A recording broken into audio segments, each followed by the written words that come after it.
Lo studio televisivo della RAI a Roma brilla sotto le luci artificiali. È martedì sera, prime time, e il programma Stasera tutto è possibile di Stefano De Martino si prepara ad andare in onda con un ospite d'eccezione. Cartelloni pubblicitari per tutta Roma hanno annunciato l'evento.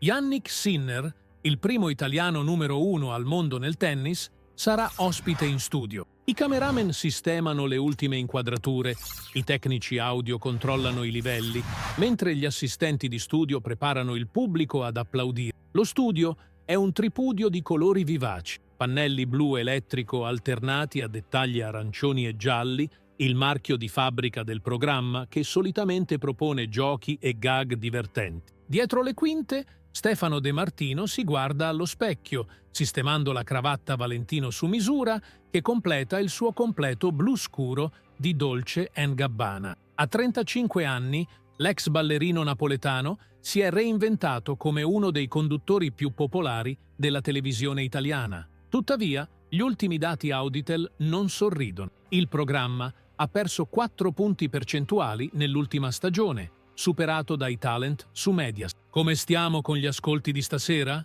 Chiede De Martino al suo producer, un uomo sulla cinquantina con occhiali dalla montatura spenta. Con Sinner dovremmo schizzare in alto. L'Italia è pazza di lui dopo l'US Open e la vittoria in Coppa Davis. Ma ricordati, Stefano, dobbiamo creare un momento memorabile, qualcosa che finisca su tutti i social. De Martino annuisce. Un sorriso calcolatore si forma sul suo volto mentre studia i fogli di appunti preparati dal team di autori. Non ci sono solo domande di routine sul tennis, ma vere e proprie provocazioni, argomenti spinosi, la residenza fiscale a Monte Carlo, il caso doping del Clostebol archiviato, la rottura con Anna Kalinskaya, le sconfitte agli internazionali di Roma. Perfetto, mormora. Stasera facciamo il botto. Nel frattempo, un Audi Q8 nera si ferma all'ingresso posteriore degli studi. Ne scende Jannik Sinner, 23 anni, capelli rossi inconfondibili, vestito con un elegante completo Armani grigio antracite, camicia bianca e una discreta cravatta blu. Lo accompagna il suo manager e un addetto stampa della sua fondazione benefica per giovani tennisti dell'Alto Adige. Ti ricordo che siamo qui solo per parlare della fondazione, dice il manager mentre percorrono il corridoio verso il camerino. Niente domande personali, niente polemiche. Sinner annuisce, il volto composto e concentrato come quando entra in campo per una finale slam. Nel camerino, un televisore trasmette il programma in corso. Sullo schermo, De Martino scherza con il pubblico. Tra poco avremo con noi il robot del tennis italiano. Speriamo di trovare il tasto per accendere le sue emozioni. Il pubblico ride, ma Sinner non mostra reazione. Continua a ripassare mentalmente i punti chiave della sua fondazione per bambini svantaggiati, distogliendo lo sguardo dallo schermo. 5 minuti e sei in onda, annuncia un assistente di studio affacciandosi alla porta. Il corridoio che porta allo studio principale è decorato con foto di celebrità che hanno partecipato al programma. Sinner lo percorre con passo misurato, sentendo il brusio crescente del pubblico. L'applauso esplode non appena mette piede sul set, una standing ovation spontanea per l'uomo che ha riportato l'Italia al vertice del tennis mondiale. De Martino lo accoglie con un abbraccio studiato, battendogli sulla schiena con finta familiarità davanti alle telecamere. «Eccolo qui, signore e signori, il nostro campione!» esclama al microfono. «L'uomo di ghiaccio che ha conquistato il mondo!» La telecamera 1 zooma sul sorriso di De Martino,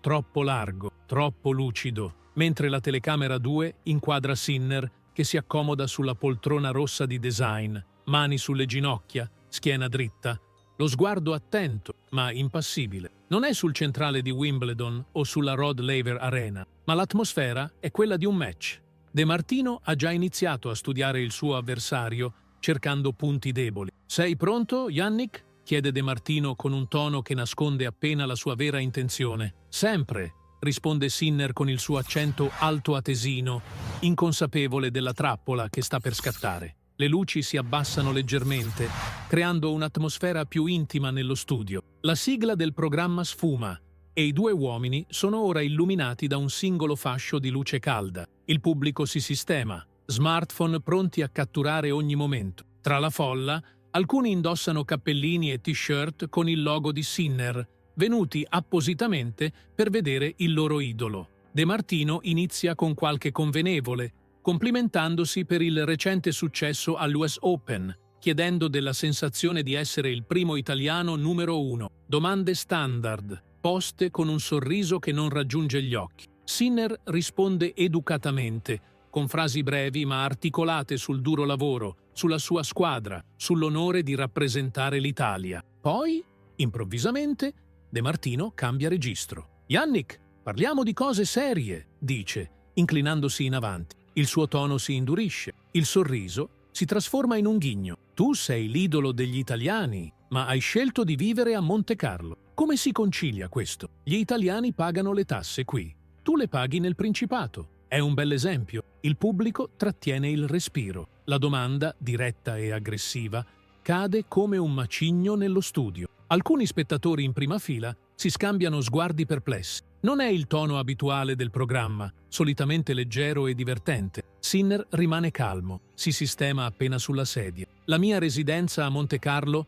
è una scelta logistica, come per molti atleti professionisti. Mi alleno lì da anni, ma rappresento l'Italia in ogni torneo e... Sì, rappresenti l'Italia, lo interrompe De Martino con un gesto della mano. Ma i tuoi guadagni, che sono notevoli, finiscono nel Principato. Non pensi che gli italiani che ti sostengono meriterebbero di vedere anche un ritorno economico attraverso le tue tasse? La telecamera inquadra il volto di Sinner, cercando un segno di nervosismo, ma il tennista mantiene la stessa espressione pacata. Solo un leggero irrigidimento della mascella tradisce il suo fastidio. «Le mie scelte personali», inizia Sinner, ma De Martino lo interrompe di nuovo. «Parliamo di un altro argomento interessante», prosegue il conduttore, prendendo in mano alcune carte. «Il caso Clostebol. Sei stato trovato positivo a una sostanza proibita, ma miracolosamente sei stato assolto. Molti atleti non sono stati così fortunati. Hai avuto un trattamento di favore?» Un mormorio si diffonde tra il pubblico. È un argomento delicato, un caso recente che è stato risolto dalle autorità antidoping ma che alcuni media hanno continuato a cavalcare. «Il caso è stato esaminato approfonditamente», risponde Sinner, mantenendo lo stesso tono pacato. «La contaminazione accidentale è stata scientificamente provata. Non c'è stato alcun contaminazione accidentale», ripete De Martino con enfasi teatrale, alzando le sopracciglia. «Comodo, no? Il tuo preparatore applica una pomata sulla sua pelle, ti tocca e voilà, positivo al doping ma senza colpa». Il pubblico è ora visibilmente a disagio. Alcuni rumoreggiano, altri scuotono la testa. Una donna in prima fila sussurra qualcosa all'orecchio del suo vicino, indicando De Martino con un'espressione di disapprovazione. La scienza ha confermato, tenta ancora Sinner, ma il conduttore non gli lascia spazio. «Passiamo ad altro», dice De Martino, girando un'altra pagina dei suoi appunti con un gesto esagerato. «Gli italiani amano i campioni con personalità. Pensiamo a Del Piero, a Valentino Rossi, a Roberto Baggio. Loro avevano carisma, facevano sognare. Tu invece sembri uscito da un laboratorio. Sei sempre così controllato, così noioso. Non ti sembra di deludere i tuoi fan?» La provocazione è palese. De Martino non sta conducendo un'intervista, sta cercando di provocare una reazione. Le telecamere zoomano alternativamente sui due protagonisti, il presentatore che si sporge in avanti, aggressivo, e il tennista che rimane immobile, le mani ora intrecciate sulle ginocchia. «I miei tifosi mi conoscono», risponde Sinner con voce ferma. «Sanno chi sono e apprezzano la mia autenticità. Non credo che essere se stessi significhi essere noiosi». De Martino ride, un suono artificiale che risuona nello studio. Prende il tablet posato sul tavolino e mostra un videomontaggio delle sconfitte di Sinner agli internazionali di Roma, con particolare enfasi sull'ultima, quando perse contro il cileno Jerry tra lo sgomento del pubblico del Foro Italico. «Ecco, questo è interessante», commenta De Martino, mentre le immagini scorrono. «Sembri incapace di vincere in Italia. A Roma, alla Coppa Davis l'anno scorso, prima della finale. È una questione psicologica. Non sopporti la pressione di giocare davanti ai tuoi connazionali. Il pubblico è ora diviso. Alcuni sembrano infastiditi dal tono dell'intervista, altri sono curiosi di vedere come reagirà Sinner. L'atmosfera dello studio è cambiata completamente rispetto all'inizio. Non è più un programma di intrattenimento, ma un confronto sempre più teso. Ogni torneo è diverso, risponde Sinner, la voce ancora calma, ma con una leggera inflessione più marcata del suo accento altoatesino, segno che sta iniziando a sentire la pressione. Ho vinto a Miami, a Rotterdam, all'Australian Open. Non credo sia una questione di... Ma non in Italia, insiste De Martino. Mai in Italia. Curioso, no? Forse ti senti più a tuo agio all'estero che a casa tua, come con Monte Carlo, d'altronde. La telecamera cattura un rapido battito di ciglia di Sinner, forse il primo vero segno di irritazione. Nel pubblico qualcuno mormora «basta», abbastanza forte da essere udito. De Martino, tuttavia, sembra incoraggiato da questa minima reazione e decide di affondare ancora più a fondo, passando alla vita privata. «Parliamo della tua recente rottura con Anna Kalinskaya», dice con un tono falsamente confidenziale. «È durata poco, vero? C'è chi dice che per un robot come te sia difficile mantenere relazioni umane. Altri dicono che preferisci concentrarti solo sul tennis. La verità?» Un cameraman scuote impercettibilmente la testa, sorpreso dalla piega che sta prendendo l'intervista. Dietro le quinte, il producer sorride soddisfatto. Domani tutti i giornali parleranno del programma. Sinner respira profondamente, gli occhi fissi su De Martino. Per la prima volta da quando è iniziata l'intervista, qualcosa cambia nel suo sguardo. Non è ancora rabbia, ma una determinazione nuova, la stessa che i suoi avversari sul campo vedono quando decide di alzare il livello del suo gioco. Il clima nello studio è ormai carico di tensione elettrica. Gli assistenti di produzione si scambiano sguardi preoccupati, mentre il regista, nella sala regia, ordina di stringere sull'espressione di Sinner. I social media stanno già esplodendo. L'hashtag #ChatToDo De Martino Basta è entrato in trending topic su Twitter in pochi minuti. De Martino, ignaro o forse proprio incoraggiato dal fermento che sta creando, decide di alzare ulteriormente il T. Si alza dalla sua poltrona, iniziando a camminare sul palco con la sicurezza di chi domina il territorio. «Sa cosa mi chiedo, signor Sinner?» dice, abbandonando il tu per un più formale e sarcastico «lei». Mi chiedo se lei sia davvero meritevole dell'adorazione che riceve. Voglio dire, ha vinto 2 slam, certo, ma in un'epoca in cui i grandi campioni sono ormai a fine carriera. Niente Federer, Nadal quasi ritirato, Djokovic che gioca part-time. Non è un po' come vincere facile? Il pubblico reagisce con un mormorio più forte. Una signora in seconda fila si alza in piedi esclamando «Vergogna!», ma viene subito invitata a sedersi da un assistente. «La competizione è sempre al massimo livello», risponde Sinner. La voce ancora controllata, ma con un'intensità nuova. Alcaraz, Medvedev, Zverev sono avversari formidabili. E comunque, ogni era ha i suoi campioni. De Martino fa un gesto teatrale con le mani. «Oh sì, Alcaraz, parliamone. Lo spagnolo carismatico, emotivo, che piace a tutti, contro il robot italiano. Un bel contrasto, non trova? Lui esulta, piange, ride. Lei sembra sempre uscito da un congelatore. Mentre parla, sullo schermo gigante alle spalle compaiono immagini a confronto. Alcaraz, che si rotola sulla terra rossa dopo una vittoria, che piange dopo aver battuto Djokovic, che sorride durante le interviste. Accanto, Sinner con la sua tipica espressione concentrata, la stretta di mano misurata a fine partita, le interviste pacate. «È una questione di personalità», risponde Sinner, guardando brevemente le immagini. «Ognuno esprime le emozioni a modo suo». «O forse», incalza De Martino, tornando a sedersi e sporgendosi fino quasi a invadere lo spazio personale di Sinner, «è una questione di avere o non avere emozioni. Sa quanti italiani si identificano con Alcaraz più che con lei, nonostante sia spagnolo? Almeno lui sembra umano». La provocazione è talmente diretta che persino alcuni membri della troupe televisiva si guardano con imbarazzo. Il regista fa un gesto circolare con la mano, indicando al cameraman di riprendere la reazione del pubblico. Molti spettatori appaiono ora visibilmente infastiditi, alcuni si agitano sulle sedie. «Mi chiedo», continua De Martino, tirando fuori dal tavolino una copia della Gazzetta dello Sport, Cosa pensa di questo articolo pubblicato la settimana scorsa? Sinner, talento senza anima. L'ha letto? Sinner scuote lentamente la testa. Non leggo molto i giornali. Oh, dovrebbe! Esclama De Martino iniziando a leggere ad alta voce. Sinner rappresenta l'eccellenza tecnica italiana, ma manca di quel calore mediterraneo che ha reso immortali campioni come Panatta. È come un perfetto computer programmato per vincere, ma incapace di far battere il cuore degli italiani. Duro? Ma forse vero? Il telefono del manager di Sinner, seduto in un angolo dello studio, inizia a vibrare incessantemente. Messaggi da membri del team, dalla federazione, persino da sponsor preoccupati per la piega che sta prendendo l'intervista.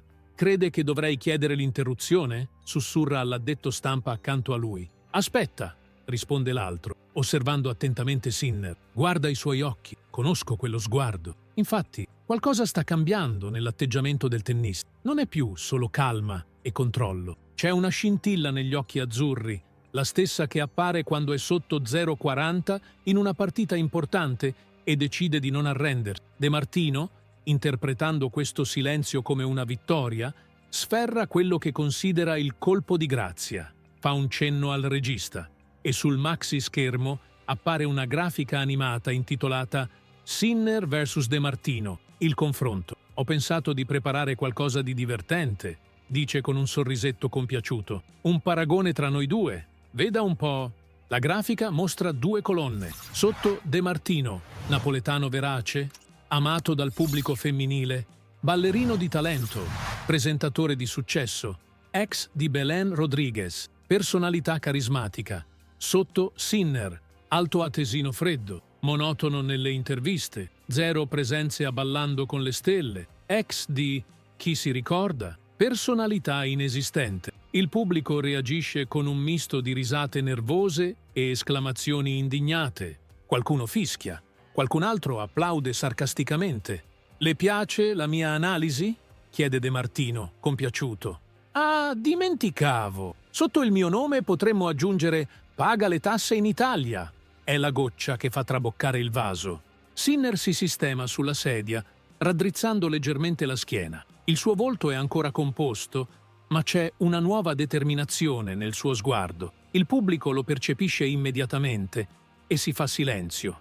Tutti sanno che sta per succedere qualcosa. De Martino, ignaro del cambiamento, continua a parlare, ma la sua voce ora suona vuota, come se stesse perdendo il controllo della situazione senza rendersene conto. Il silenzio nello studio diventa palpabile. Le telecamere si concentrano sul volto di Sinner, che per la prima volta dall'inizio dell'intervista cambia completamente postura, si sporge leggermente in avanti, appoggia i gomiti sulle ginocchia e intreccia le dita davanti a sé. È la stessa posizione che assume durante i cambi campo nei momenti decisivi di un match. «Posso parlare ora?» chiede con voce calma ma ferma, interrompendo De Martino a metà di un'altra provocazione. Il presentatore, colto di sorpresa, annuisce con un sorriso incerto. «Certo, certo, finalmente una reazione!» Sinner respira profondamente prima di iniziare. Quando parla, il suo accento altoatesino è più marcato del solito, segno che non sta più controllando ogni sfumatura della sua comunicazione. «Stefano,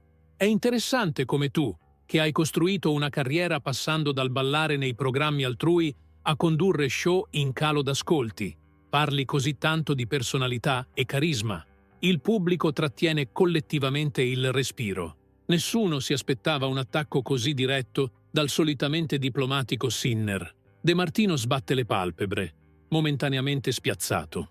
«In questi 20 minuti», continua Sinner, la voce sempre misurata ma implacabile, «hai cercato di provocarmi in ogni modo possibile, attaccando la mia residenza fiscale, la mia personalità, persino insistendo su un caso doping che è stato completamente archiviato dagli organi competenti. Mi chiedo, questo è giornalismo o è disperato bisogno di attenzione?» De Martino cerca di riprendere il controllo con una risata forzata. «Ehi, sono domande che si fanno tutti. Il pubblico vuole sapere». «No», lo interrompe Sinner alzando leggermente una mano. «Il pubblico merita rispetto, come gli ospiti del tuo programma. Quello che stai facendo non è intrattenimento, è bullismo televisivo. E lo fai perché i tuoi ascolti sono in calo del 22% rispetto allo scorso anno. Il dato, preciso e devastante, cade come una bomba nello studio. De Martino sbarra gli occhi, chiaramente sorpreso che Sinner conosca questi numeri. Mi sono informato prima di venire qui, spiega Sinner, come leggendogli nel pensiero. A differenza tua, io studio i miei avversari. Il pubblico inizia a mormorare con approvazione. Qualcuno applaude brevemente. Hai parlato della mia residenza a Monaco, continua Sinner, scandendo le parole con precisione. Sai quanto ha donato la mia fondazione a progetti per bambini svantaggiati in Italia l'anno scorso? 3,7 milioni di euro. Sai quanti giovani talenti italiani ricevono borse di studio complete grazie al mio team? 23. Conosci il progetto che ho finanziato a Sesto per ricostruire i campi da tennis distrutti dall'alluvione? No, perché questo non fa notizia, non crea polemiche, non alza i tuoi ascolti. De Martino cerca di intervenire, ma Sinner continua, implacabile. Hai ridicolizzato il caso del Clostebol, un caso che ha coinvolto analisi scientifiche di laboratori internazionali, testimonianze, prove documentali. Tutti hanno confermato la contaminazione accidentale. La WADA, l'organismo più severo al mondo sull'antidoping, ha archiviato il caso. Ma tu, con la tua laurea in... Ah, giusto, non hai una laurea. Pretendi di saperne più degli esperti mondiali. Un applauso spontaneo scoppia tra il pubblico. De Martino si agita sulla sedia. Il suo sorrisetto ormai completamente sparito. Quanto alla mia personalità, prosegue Sinner, ora guardando direttamente in camera, io credo nel valore del lavoro silenzioso, della dedizione quotidiana. Non ho bisogno di fare scenate in campo o di creare polemiche in televisione per sentirmi realizzato. I miei tifosi apprezzano l'autenticità, non la finzione. E sì, vengo dall'Alto Adige, una terra di confine dove si parla italiano e tedesco, dove la sobrietà è un valore, non un difetto. Sono orgoglioso delle mie origini, come sono orgoglioso di rappresentare tutta l'Italia nel mondo. Si volta di nuovo verso De Martino, che appare sempre più a disagio. Hai menzionato la mia relazione finita con Anna. Sai cosa non ho fatto, Stefano? Non ho venduto i dettagli ai giornali di gossip. Non ho usato la mia vita privata per far parlare di me. Non ho costruito la mia carriera sulle mie ex fidanzate. A proposito, aggiunge con un accenno di sorriso, come sta, Belen? Ancora la menzioni in ogni intervista per restare rilevante? Il colpo è chirurgico. De Martino, noto per essere stato sposato con la showgirl Belen Rodriguez e per aver costruito parte della sua immagine pubblica su quella relazione, arrossisce visibilmente. Il pubblico reagisce con un misto di «oh», sorpresi e risate.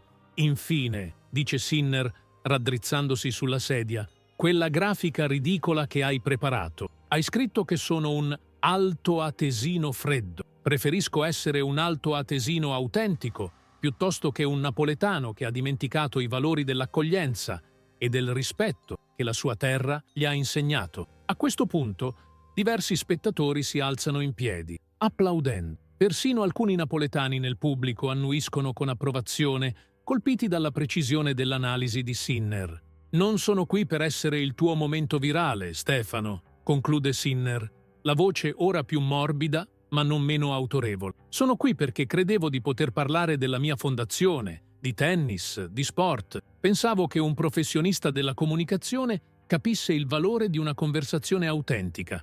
Mi sbagliavo. Il silenzio che segue è assordante. De Martino, per la prima volta nella sua carriera televisiva, sembra completamente privo di parole. Aquí está o capítulo 5, refeito con mais detalles. De Martino, visibilmente scosso, cerca di riprendere il controllo della situazione. Si sistema la cravatta Valentino con mani leggermente tremanti, mentre gocce di sudore cominciano a formarsi sulla sua fronte abbronzata, nonostante l'aria condizionata dello studio. Le luci calde dei riflettori sembrano improvvisamente più intense, quasi accusatorie sul suo volto. Beh, vedo che sotto quella facciata da bravo ragazzo si nasconde un bel caratterino. Tenta con una risata che suona falsa persino alle sue orecchie.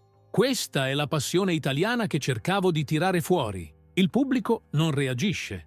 L'atmosfera è cambiata irrimediabilmente. come se l'intero studio avesse cambiato polarità. Le telecamere Sony HD catturano gli sguardi di ammirazione rivolti a Sinner e quelli di disapprovazione diretti a De Martino. Il regista, dalla cabina di controllo, ordina di inquadrare più frequentemente il pubblico, dove diverse persone stanno già scrivendo messaggi sui loro smartphone, condividendo in tempo reale ciò che sta accadendo. «Torniamo a parlare di tennis, allora», prosegue il conduttore, sfogliando nervosamente i suoi appunti in cerca di domande meno provocatorie. Le sue dita, solitamente ferme e sicure, ora tremano leggermente, facendo frusciare la carta. «La tua preparazione per il prossimo torneo di...» «No, Stefano», lo interrompe Sinner con voce calma ma decisa.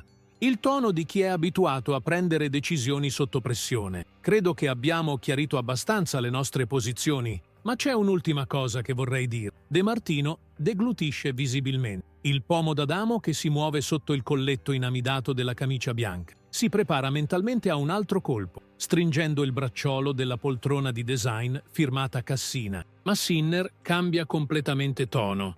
Il suo volto si ammorbidisce, le linee tese intorno agli occhi si distendono e quando parla lo fa con una gentilezza che sorprende tutti. «Tu hai parlato del mio essere altoatesino come fosse un difetto.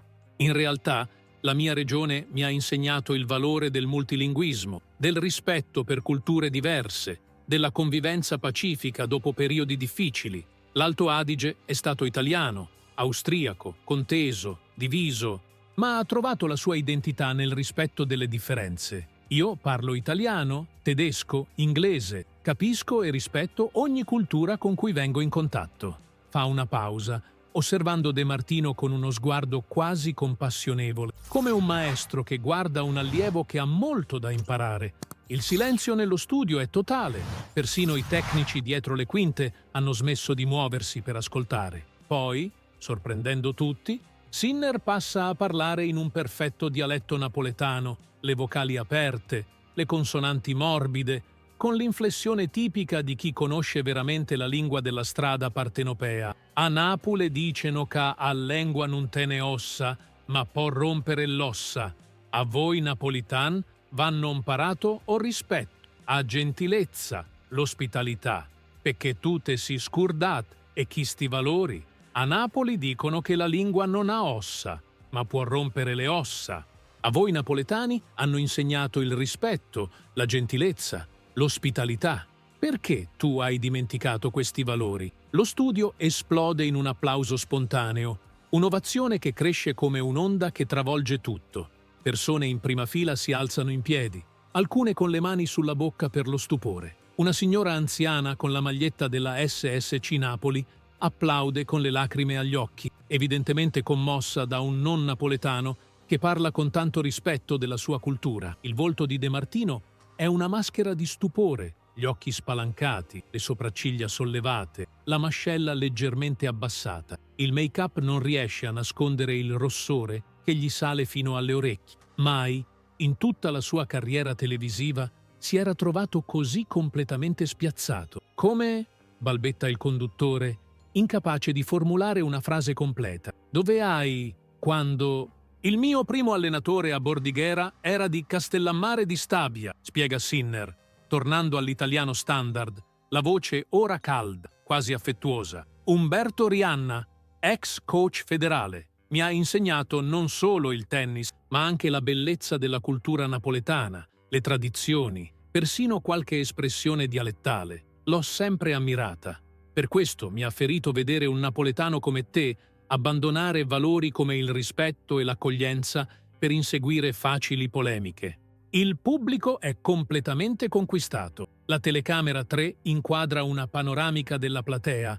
Praticamente tutti sono in piedi, applaudendo. Un assistente di studio mostra al regista il suo tablet. Sui social media, l'hashtag Brido Sinner Rispetto è schizzato al primo posto nelle tendenze italiane, con oltre 10.000 tweet al minuto. Le clip dell'intervista stanno già venendo condivise su Instagram e TikTok. De Martino cerca disperatamente di salvare la situazione. Si sistema i gemelli in oro della camicia, si passa una mano tra i capelli perfettamente modellati con gel Fijodor Tenta un sorriso che sembra più una grimace di dolore. Yannick, apprezzo questa lezione culturale, davvero. Era solo il mio modo di rendere l'intervista interessante. Sai come funziona la TV? Abbiamo bisogno di momenti memorabili. Non volevo mancare di rispetto. Il rispetto, lo interrompe Sinner con gentilezza ma fermezza, guardandolo dritto negli occhi. Non è qualcosa che si può fingere quando fa comodo. Non è un vestito che si indossa per le occasioni speciali. È un valore che si vive ogni giorno, in campo e fuori. Si alza in piedi con un movimento fluido, slacciandosi tranquillamente il microfono Sennheiser nero dal risvolto della giacca. Il microfono cade sul tavolo di vetro, con un piccolo tonfo che risuona come una sentenza finale. Ora, se non ti dispiace, preferirei concludere qui. Ho una sessione di allenamento domani mattina alle 7 al Foro Italico e un incontro con i bambini della mia fondazione nel pomeriggio all'ospedale pediatrico Bambino Gesù. De Martino, in preda al panico, si alza a sua volta. La sua sedia di design scivola all'indietro, quasi cadendo. I fogli con le domande preparate scivolano dal tavolo, spargendosi sul pavimento lucido dello studio. Ma non possiamo finire così, esclama, la voce più acuta del normale. Abbiamo ancora 10 minuti di programma. Il direttore, la scaletta. Sinner sorride, un sorriso genuino che gli illumina il volto e raggiunge gli occhi, creando piccole rughe d'espressione agli angoli. È lo stesso sorriso che mostra quando alza un trofeo, sincero e privo di artifici. Ti suggerisco di usarli per riflettere sul tipo di intrattenimento che vuoi offrire al pubblico italiano. Loro, dice, indicando la platea con un gesto elegante della mano, meritano di meglio, meritano autenticità, non provocazioni a buon mercato. Si volta verso la platea e con un gesto rispettoso si inchina leggermente, la postura impeccabile, come alla fine di un match importante. Grazie a tutti per essere stati qui stasera. Se volete sostenere la Fondazione per i giovani tennisti italiani in difficoltà economica, trovate tutte le informazioni sul sito ufficiale. Il vostro contributo può cambiare la vita di un ragazzo o una ragazza che sogna di rappresentare l'Italia nel mondo. Con queste parole, Yannick Sinner lascia il palco, camminando con la stessa compostezza che mostra quando esce dal campo dopo una vittoria in un grande slam. Il pubblico è in piedi, l'applauso è assordante, rimbomba contro le pareti dello studio. Qualcuno grida «Bravo Yannick!» e «Hai vinto anche qui!». Una giovane ragazza in prima fila sventola una bandiera italiana con scritto «Sinner Orgoglio Italiano». Le telecamere seguono la sua uscita, poi tornano su De Martino, rimasto solo al centro del palco, il volto pallido nonostante la bronzatura, lo sguardo smarrito, le spalle leggermente curve, l'immagine stessa della sconfitta.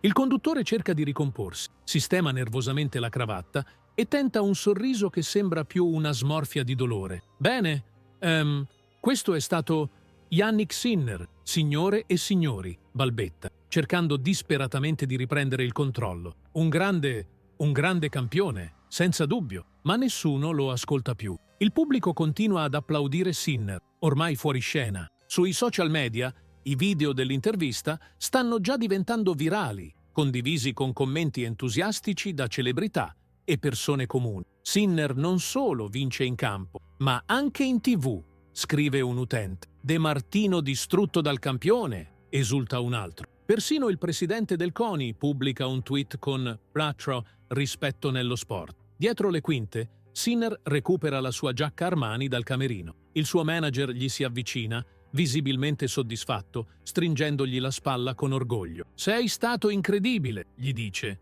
«Non sapevo parlassi napoletano. Da quando?» Sinner sorride, genuinamente. «Ci sono molte cose che la gente non sa di me. Preferisco lasciare che parlino i fatti, non le parole vuote». Mentre l'auto Mercedes blindata lo riporta all'Hotel de Russy, Sinner guarda fuori dal finestrino le luci di Roma, il Colosseo illuminato in lontananza, simbolo di forza e resilienza. Il suo telefono continua a vibrare con messaggi di congratulazioni da colleghi tennisti, amici d'infanzia, persino da politici e altre celebrità. Ma lui lo ignora, concentrandosi invece sul programma di allenamento per il giorno successivo, sulla visualizzazione dei colpi, sulla preparazione mentale. La vera vittoria, per lui, non è stata umiliare un presentatore, ma rimanere fedele ai suoi valori. Nello studio televisivo, ormai vuoto, le luci si abbassano una ad una. De Martino siede solo nella sua poltrona di pelle. Il programma ormai concluso, lo studio deserto eccetto per qualche tecnico che smonta le attrezzature. Fissa il punto dove Sinner era seduto, ripensando a come un'intervista che doveva essere il suo momento di gloria si sia trasformata nella sua più grande umiliazione professionale. Il producer gli si avvicina, con espressione grave, il tablet ancora in mano, che mostra articoli già pubblicati online con titoli impietosi. I social stanno esplodendo, e non in modo positivo per noi, dice con voce bassa. De Martino annuisce lentamente, passandosi una mano sul viso stanco. Lo so. La Rai vuole una riunione domattina alle 8, aggiunge il producer, consultando l'email appena ricevuta. E, il direttore ha chiesto se sei disposto a fare un comunicato di scuse pubbliche. Ha già ricevuto centinaia di email di protesta. De Martino chiude gli occhi per un momento, sentendo il peso di questa serata sulle spalle. La sua carriera, costruita sull'immagine di presentatore brillante e irriverente, ha appena subito un colpo devastante, non da un altro personaggio televisivo, non da un politico o da un giornalista, ma da un tennista che tutti consideravano troppo riservato, troppo controllato per reagire con tale eloquenza e dignità. Sai, dice infine, la voce appena udibile, quasi parlando a se stesso. Sinner aveva ragione, su tutto. Ho dimenticato i valori con cui sono cresciuto a Torre Annunziata. Ho scambiato l'aggressività per carisma, la mancanza di rispetto per intrattenimento. Si alza, togliendosi il microfono con un gesto stanco. Domani mi scuserò, non per salvare la carriera, ma perché è la cosa giusta da fare. Mentre lascia lo studio, le luci si spengono completamente dietro di lui, lasciandolo in una semi-oscurità simbolica. De Martino sa che questa serata ha cambiato più delle sorti di un programma televisivo. Ha mostrato all'Italia intera che la vera forza non sta nel provocare, ma nel mantenere la dignità anche sotto attacco, e che Jannik Sinner non è solo un campione di tennis, ma un esempio di quei valori che, a volte, nel clamore dei riflettori, rischiamo tutti di dimenticare.